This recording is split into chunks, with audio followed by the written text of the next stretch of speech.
everybody. This is Frances Castaneda-Dice, President of the Houston Easton Chamber of Commerce, and welcome to our business webinar.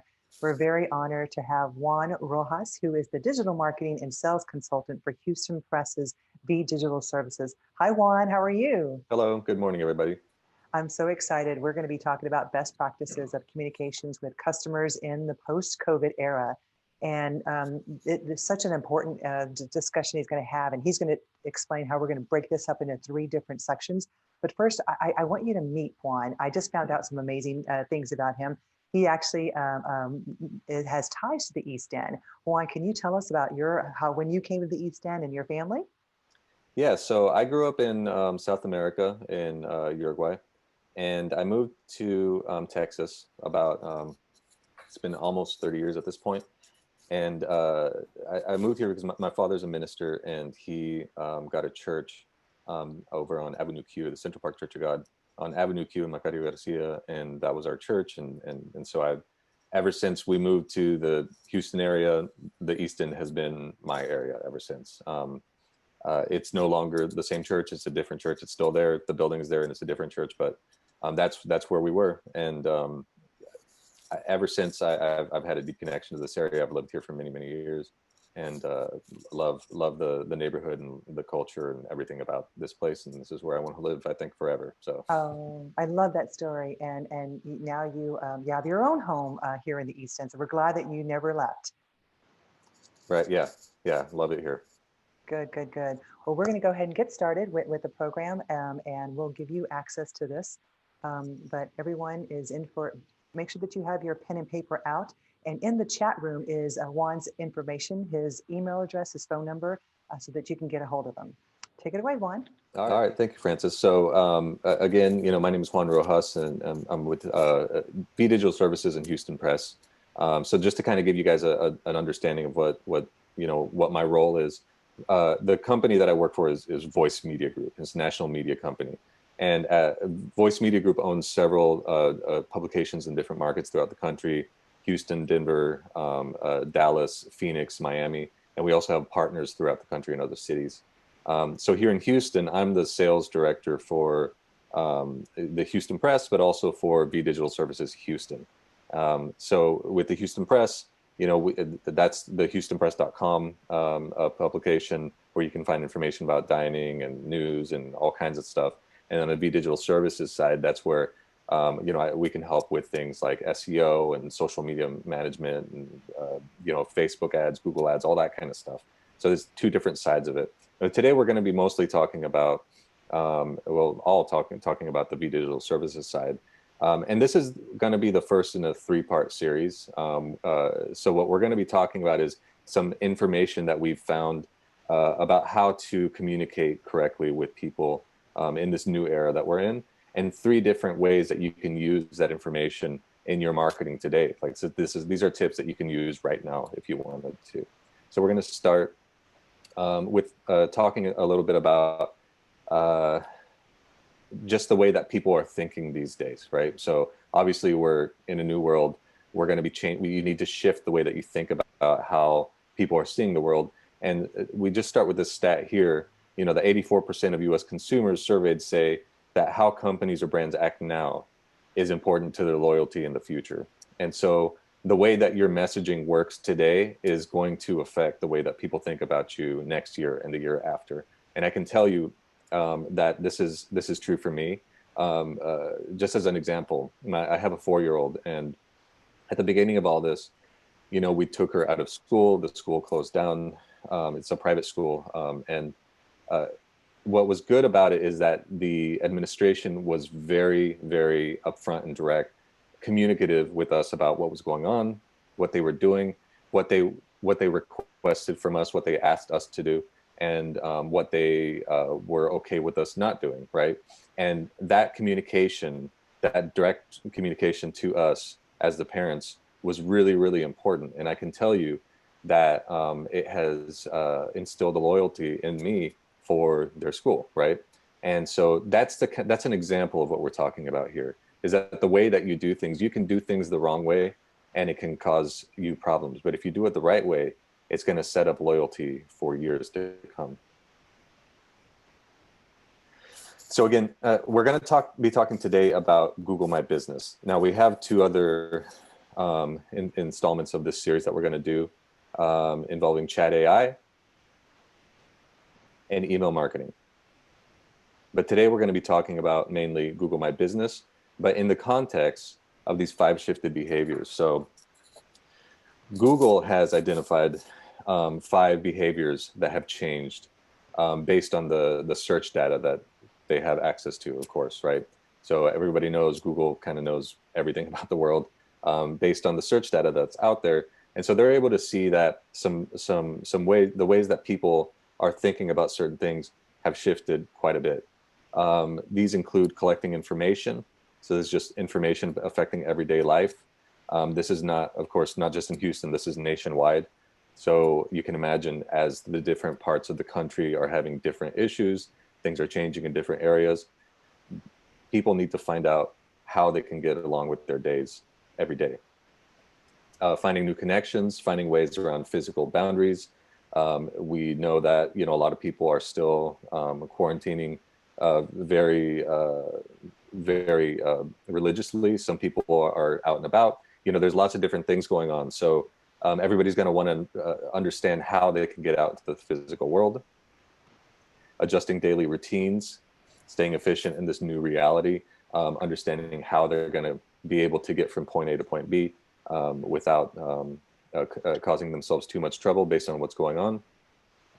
Praising our heroes, this is a big one, expressing gratitude locally and globally for all the people who are helping us through this challenging time. And caring for themselves and others. So staying healthy in mind and body. I think this one is a pretty direct one. Everybody knows what's going on, and just making sure that we want to stay not only physically healthy, but mentally healthy. We want to stay sane. We want to be able to, we want our families to be happy.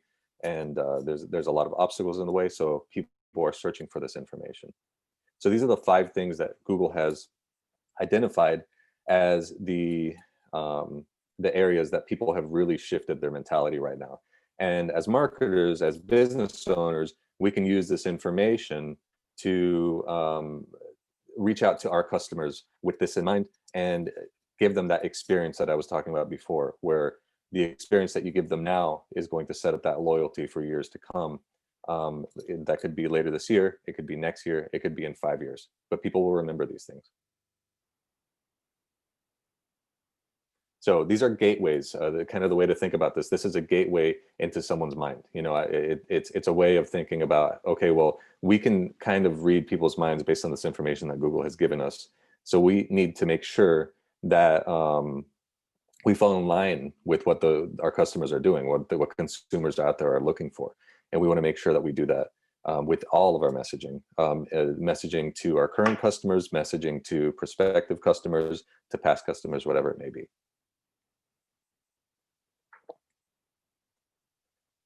Okay, so first, the first installment of this 3-part series, we're going to talk about Google My Business.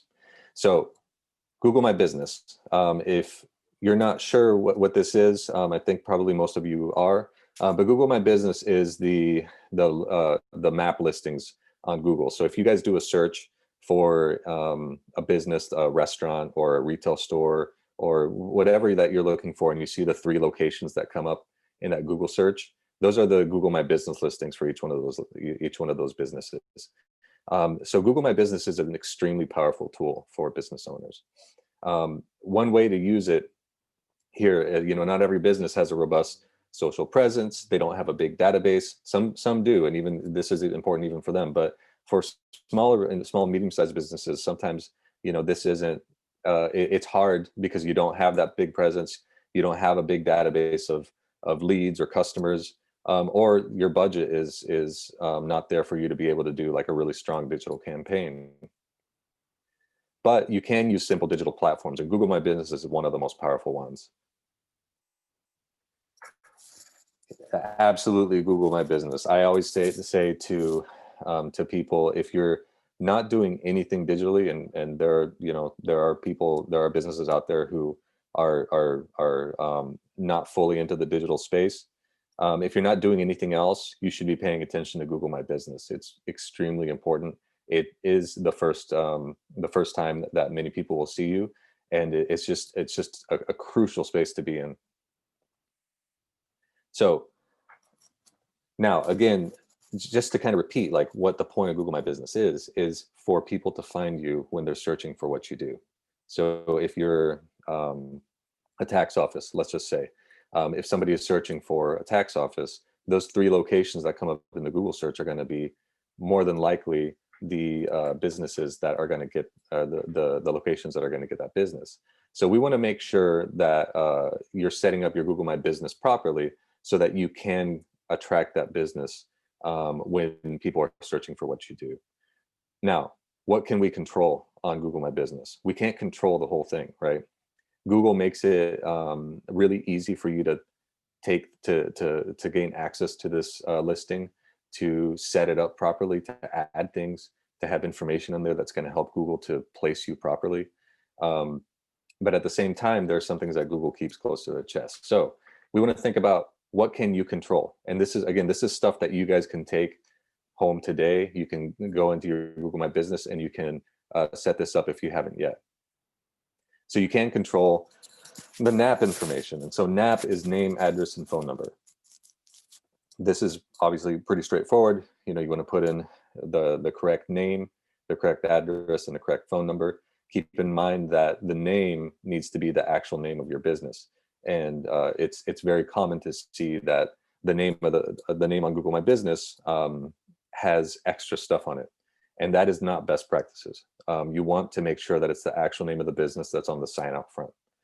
That's really important because Google actually wants to see that too. They want to see a picture of your signage. Second is the hours of operation. This is going to become important later as we discuss this because, as we know, things are changing throughout the world and hours of operation have changed for many businesses, and it's important to stay on top of that. The URL where people can go to your website. You're going to see right here that in this example, it's a business site. This is a Google a product that they have set up. So if you don't have a website, then you can set this up. But even if you do have a website, it is important to set it up as well. Although you don't want it to be the main URL. The main URL should be your website. And then the description. The description is very, very important because this is your opportunity to include information that wouldn't be part of the category. So if you take a look here, this is a discount supermarket. But if you looking at this description, we specialize in international food, Asian, Hispanic, African American. This is giving Google all kinds of information. It also gives you your potential customers all kinds of information when they see this. But it gives Google information. Hey, this business sells Asian groceries. So if somebody's searching for Asian grocery store, this is a potential to come up in that search. But Google would not have known that if it wasn't in the description. So the description is your opportunity to put as much information as possible about you and about what you do for you to come up in the right searches. And so it's really important to get that set up properly. Now, there are some things that we can't control, and it's important to keep this in mind as well. So we can't control the editorial snippet right here. So this right here, wholesale and retail grocer specializing in Asian staples. Now, why can't we control this? This is something that Google has control over. This is something that they put together based on what they see out there across the web about what your business is. So going back to the example before of the description that we put together, you know, it says not just Asian, but African, Hispanic, a few different cuisines from around the world. And that's not included in this editorial snippet. So that's why it's important that you do the description correctly. Now, there are cases where if something is factually inaccurate in the editorial snippet, you can get it changed. It's a whole process. We can assist with that, right? And it's something that we've done. For example, had a client a few years back that the editorial snippet said that they were known for their Taco Tuesdays. Well, they hadn't had Taco Tuesdays in about a year. And so we were able to show Google, hey, you know, this is factually incorrect. And Google did take it down. But keep in mind that most of the 99% of the time, you're not going to be able to change this. The social media links, this is also controlled by Google. We have no control over this. Unless it's factually incorrect, it's going to the wrong place, for example. The map snippet. So if you're looking in Google Maps, Google My Business, those listings are going to show up in Google Maps as well. They're connected. And so there's going to be a snippet potentially for your business within Google Maps. And again, we have no control over this for the same reason as the editorial snippet. Now, for the things that we can control, hours and description, we talked a little bit about why that's important, but especially now as things change, there have been several changes throughout these past few months. And it's been really important for many businesses to make sure that the hours and the description are changing along with those things that are happening outside. So things like significant delays in service. If you know, because of what your business is, if you know that what's going on in the world is going to affect your ability to deliver services in a timely manner, which is totally understandable, you're going to need to put that somewhere in your Google My Business. In the description, I would put that in there. There are also some other places like Google Posts. We'll talk about that in a second, where you can put stuff like that. But you're going to want to address this. Service changes, customer employee interaction procedures, really important. We found that it's been really, really crucial within your Google My Business to put any information that you have about what you're going to do to change the way that you do services. Because people still need to come into your location. If people still need to come into your location, you need to explain what the process is going to be, what they should expect. People want to be able to look on your Google My Business and say, okay, I know what's going to happen when I go there. And then when they go there, that's what is actually going to happen. So something like that is very important. Whether you're reopening, as we all know, like bars reopened very recently, you're going to want to let people know and put that in there, right?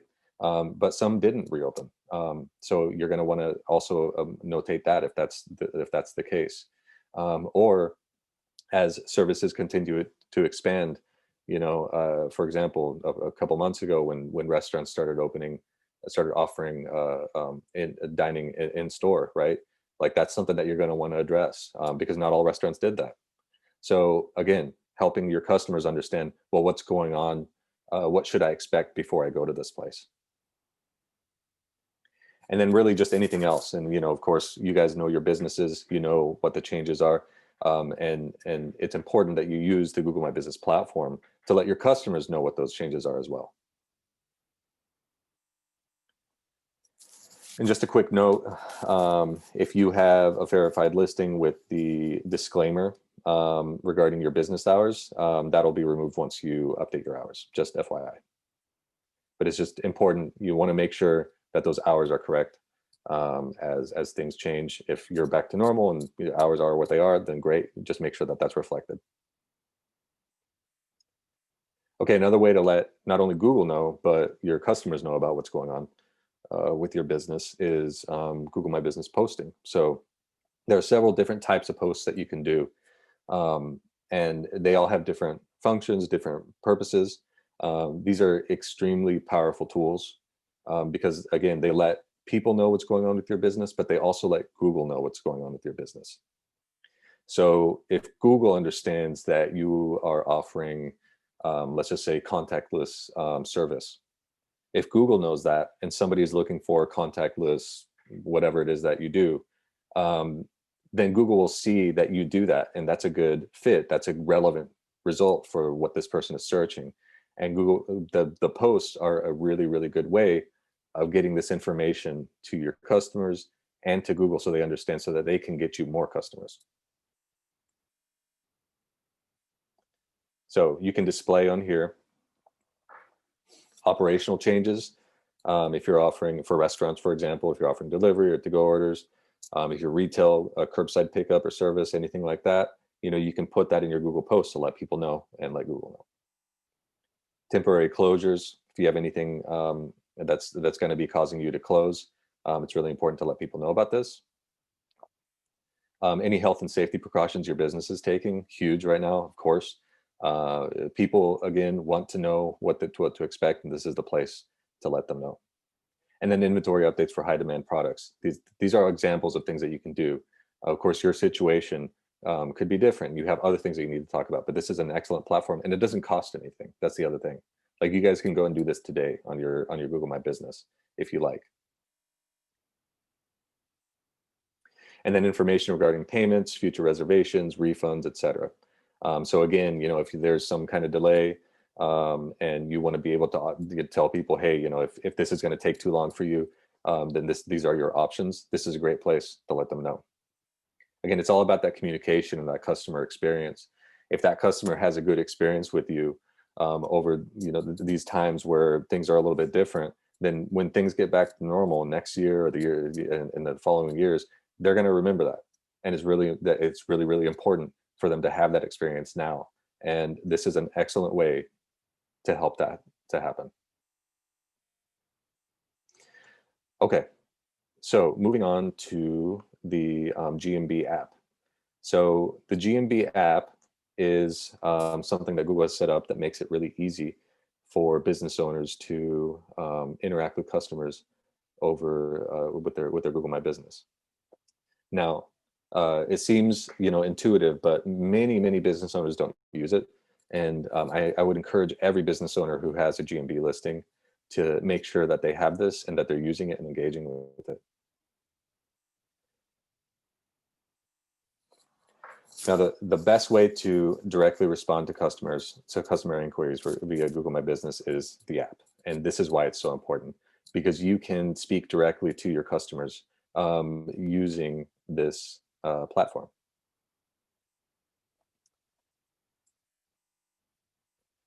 So customers can direct message you through this listing, and then you can respond to them. It's very, very simple. It's very fast. And it creates a really good customer experience.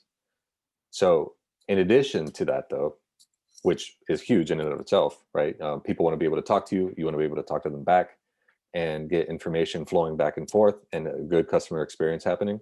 But it also allows you to do a couple other things. So it will notify you when you get a message. You can add your employees to ensure a timely response. So if you, you know, you probably want to have a couple people with access to this, so that if you're busy, and you know, business owners are busy, there's a lot that you do. You know, you gotta kind of do everything for the business. So if somebody else can pick up the slack, then it's going to be really important. You want to have that timely response again for that good customer experience. You can update your business hours and photos directly from the app, and you can create posts directly from the app. So it makes it really, really seamless for you to be able to do all the things that makes your customers to have a seamless experience with your business. And that's really the idea here, right? And I know I keep saying it, but it's because it's really important. Like, you want your customers to have a good experience, and they will remember that in years, in months and years to come. So yeah, I mean, if you're not doing this now, you should start today. And again, this is all stuff that you guys can do today. You guys can go and download this stuff now. It doesn't cost anything, and it will help you tremendously in the future. All right, so thinking about how this all comes together for you, GMB has always been crucial, right? It's crucial now, and it's going to remain crucial in the future. People use Google My Business, or Google in general, the way that people 20, 30 years ago used the yellow pages. And it was pretty important back then, right? So, but now this is where people are finding information about where they're going to go spend their money, where they're going to do business. And you have the opportunity now, if you use this correctly, to help them to have a great experience, to be present for them, to be transparent for them.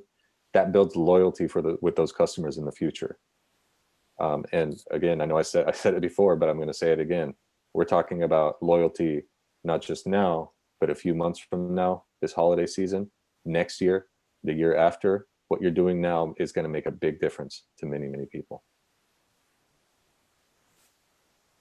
So that's all I have for Google My Business. Again, just a reminder, we're going to have 2 more installments where we're going to talk about a couple of other things.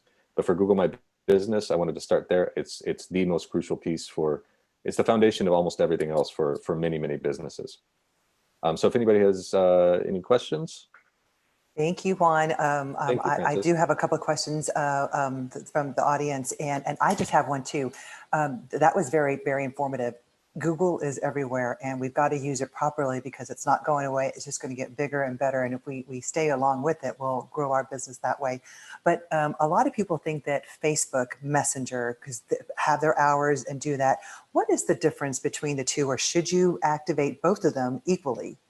Yeah, I would activate both of them equally. I mean, to me, I would place more importance on Google, absolutely, because Facebook is really important. Facebook is a massively important platform for businesses. But in my experience and the data from the data that we have, Google is where people are doing business. Mhm. Facebook is, people are doing business there too. Absolutely, don't get me wrong. But the difference is that when people go to Google, they're going because they want to buy. On Facebook, they may be wanting to buy, but by and large, they're collecting information, right? So that's why it's important that you do both. Because if somebody is in the phase where they're collecting information and they reach out to you on Facebook Messenger, that's great. You can convert them on the spot there too. That's awesome, right? But people on Facebook, the function within what we call the customer journey or the purchasing funnel, whatever you want to call it, is kind of the awareness and interest stage. So it's people not necessarily ready to buy now. Whereas on Google, they're usually ready to buy now. If you think about the last Google search you did for a restaurant or a store or HVAC, like if your AC goes out and you go to Google, it's because you need somebody to come out and fix your AC. You're probably not going to go to Facebook if your AC goes out, right? That's So true. that's the difference right there.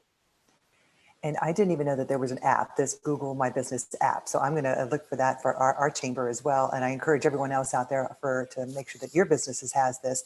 But Juan, what if someone doesn't want to use the app? Can they access this on the website? Yeah, absolutely. The app is not necessary. It just streamlines it. It makes it easier. You're not going to be able to do the have multiple people notified. Mhm. You would need to go and sign into your account, but you can absolutely do it from your desktop or your phone, just any browser. Great. And another great question here is, does Google My Business have anything to do with Google AdWords? Yeah, so it's all Google. However, if you look at the search engine results page, if you do a Google search, and there are going to be three different sections. At the top, there's ads. They're going to be labeled ad next to it. Then below that is locations, and that's what we've been talking about. That's the Google My Business listings. It'll show you this place is 0.2 miles away. This place is 1 mile away. You can click to call, click for directions. And then below that is what are known as the organic results. And those are the websites, right? Mhm. So those are all three on the same page, and it's all Google. But the way that you come up on those three sections is different, right? So for Google My Business, the steps that you're going to take are different than if you're going to do Google Ads. Google Ads is kind of its own thing. It's a beast. We are a Google Premier partner. That partnership was developed. It's the highest level of partnership with Google, and that partnership was developed because of the quality of Google ad campaigns that we do. So we can absolutely talk about that and help with that. But that is going to be different from Google My Business, which is known as the local results. That's a whole different process. And the process to come up in the organic results, which is the websites, is a different process as well, different algorithm. Thanks for that. And another great question here. As you know, here in the East End, there's a lot of small mom and pop shops without much digital presence. How easy is it to update their business information on Google My Business, and where and how do you think they should start? It's very easy. Now, the first step is to claim your business, and that can be the most challenging part. It depends on whether somebody has already claimed your business. It's very common to find, you go to a business owner and they have not claimed their business, or they say, well, this business has not been claimed. And then when you look into it, you find out, okay, it actually has been claimed. It's been claimed by somebody using an email that the business owner doesn't recognize. That could be a former employee. It could be one that they set up years ago and they don't remember. There's lots of reasons why this might happen. And in that case, you have to go to Google and take steps to show that you are the business owner. If it's a brand new business that has never existed before, that's the best case scenario, because you can just create the account. You do have to get it verified with Google. There are multiple different scenarios of how you would need to claim your business. But once the business is claimed, you can go into your account You can change all the settings. You can do everything from there. Now, at that point, that's really a really important first step. But at that point, after that, to start coming up on Google, there are other steps that you need to take every month. And that's a whole different thing. Great. Another good question here is Google My Business best for restaurants and retail, or should all industries do this? All industries should do it. Absolutely. Yeah, most of us that are on this Zoom or the stream, we use it for restaurants and retail for sure, right? But this is a crucial spot for any home services, AC, plumbing, electricians, landscaping, roofing. If you think about if you need those services, you're probably going to interact with one of those Google My Business listings. So it's a crucial spot for those industries, for lawyers, for medical. I mean, pretty much any industry, it's important that you come up on here. Great. And this is a good follow-up to question for that one is, how often should a retail business update and monitor their status, and how should they transition post-COVID-19? Can you repeat that question to me? Yes. How often should a retail business update and monitor their status on Google My Business, and how should they transition post-COVID-19? Well, with I think the question is, as far as status, just monitoring people interacting with them. That's what that sounds like to me. And correct me if I'm wrong. If whoever asked the question, if you have a follow-up, please send it out. But yeah, so with the Google My Business app, it's going to notify you when any interaction happens so that you can monitor it on the spot. Now, if you don't want to do that, I think a couple times a week is fine, right? Just checking in a couple times a week and just making sure that you're not letting anything fall through the cracks. Now, you also want to make sure that, so there's also a function where people can go and suggest changes. And that's a different thing. You want to monitor that too. I mean, and that checking it once or twice a week just to make sure that everything's okay, I think is probably fine. Perfect. And Christina has a great question here. Aside from COVID updates and operational changes, what other topics should be helpful for posts to rank higher on Google? Okay, so this depends on your industry. So for example, I'm going to talk AC. If you're an AC business, you can use Google Posts to highlight any special products that you or like if you're working with any providers that are pushing a particular product, then you can do a post about that. So like if you have a special on installations because you're working with one of your providers there and they're doing a promotion, then you can use that to push a promotion. Or if you have a sale or an event, for example, those are good reasons. Those are good ways to use posts. It really depends on what you have going on. But one of the things also to think about is what's your differentiator, and what is what you do different from your competitors, and that's what your post should be about. Because when you post that, again, it tells Google that you do that. So here's an example.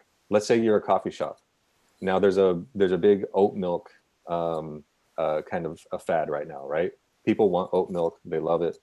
And if you have an oat milk latte, you can do a post about oat milk lattes. And what does this tell you? It tells Google, hey, I'm a coffee shop in the East End and I serve oat milk lattes. And if somebody is searching for oat milk lattes, you're going to come up because Google knows that you did that, right? Whereas if somebody else, Google may guess, oh, these guys might have oat milk latte, but they know you do. So that's just an example using a food instance, but this can be done multiple ways depending on whatever your industry is. Good. And Rick, this is a message from Rick to you, Juan. I just downloaded the GMB app to my iPhone. Thank you, Juan, for sharing this information with us, which is really good. Hopefully everyone else will do it right now as well. Another good question here is, do website keywords help or hurt the Google My Business listing?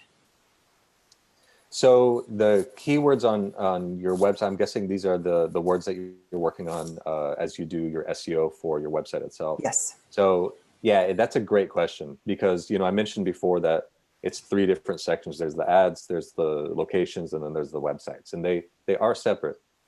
However, they do inform each other.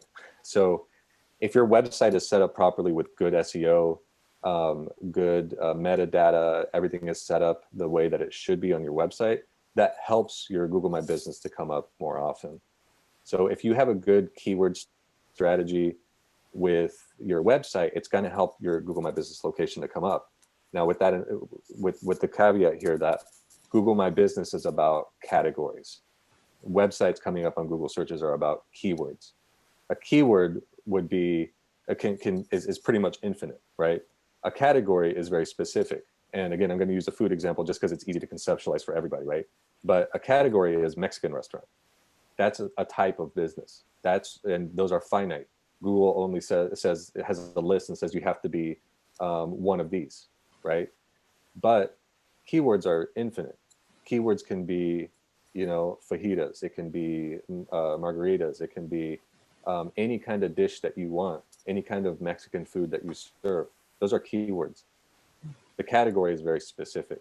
So this is where, but you can use those keywords in your description. We talked about in the description, you can say, like, you can maybe highlight some dishes that you serve that are unique to you or that people are looking for. And again, I'm just using the restaurant example because it's easy to conceptualize for everybody. This applies to any type of business. That is helpful. I didn't understand it like that, but you made it seem very informative and good to understand. Thank you. One other good question here is, how impactful are Google star ratings and testimonials, and should companies actively ask for them? They're very impactful. This is a big part of the algorithm. So, when we work with our clients, that's one of the things that we incorporate, because we want to be able to make sure that people are giving you reviews. Now, you want a good quantity of reviews, and you want to have the best reviews possible. So yes, I would ask people for reviews if they've had a good experience. Of course, you want them to share that experience with other people and also with Google. This is another way for Google to get information about you as well. Like, what are your differentiators? If somebody puts in a review something that you did that is kind of unique, or a differentiator from your competitors, that will help you to come up in searches for those things as well, right? Google does look at it does take the reviews into account. But as far as star ratings, yeah, it's really important. One of the stats that I've seen out there is that the ideal star rating that develops the most trust is like 4.3 to 4.5. It's actually not 5. Because a perfect score makes you makes the human brain, the actual person, it makes you think there's something up here. And they may not consciously be thinking that, but that's a reaction that we have as human beings. So a less than perfect but almost perfect rating is better. And if you have a lot of reviews and you're providing a good service, you're going to be right in there. I see it time and again. Oh, this is great. Juan, you are so knowledgeable. We love picking your brain like this. And I'm so glad that we're going to have it in 3-part series, because this is a lot of good information for us to capture right now. So I just want to remind everybody that we'll be on the lookout. We'll send you information about part 2 and part 3 of Juan's presentation. And Juan, could you share any kind of closing remarks of encouragement for people that are going through COVID-19 transitions into the next phase, or any other tips that we didn't cover that you just remembered right now? Yeah, I mean, just as far as the first part of your question, I think it's just really important. A lot of business owners who have been affected by the closures, have been suffering a lot, and being able to leverage these platforms to be able to talk to your customers directly it can make a huge difference. A lot of your customers may not know that you are offering services that they can take advantage of, for example. And you can use these platforms to tell them and get some of that business coming in. Now, we have been opening up. We're opening up more and more, but we're not there yet, right? So it's still really important to be able to leverage this stuff. And I would encourage everybody, if you are not actively using Google My Business, or maybe you're not using it at all. Maybe you've never thought about it. Like, get on there today. It's free. It's something that you can set up.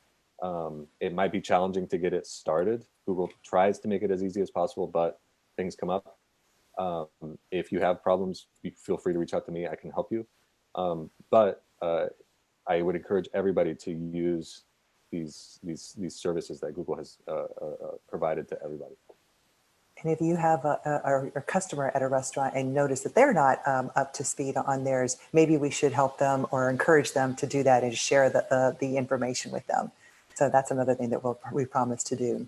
But thank you so much, Juan, for joining us. Remember, Juan's information is in the chat room down below.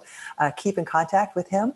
It's so nice to get to know a fellow East Ender, a neighbor of ours.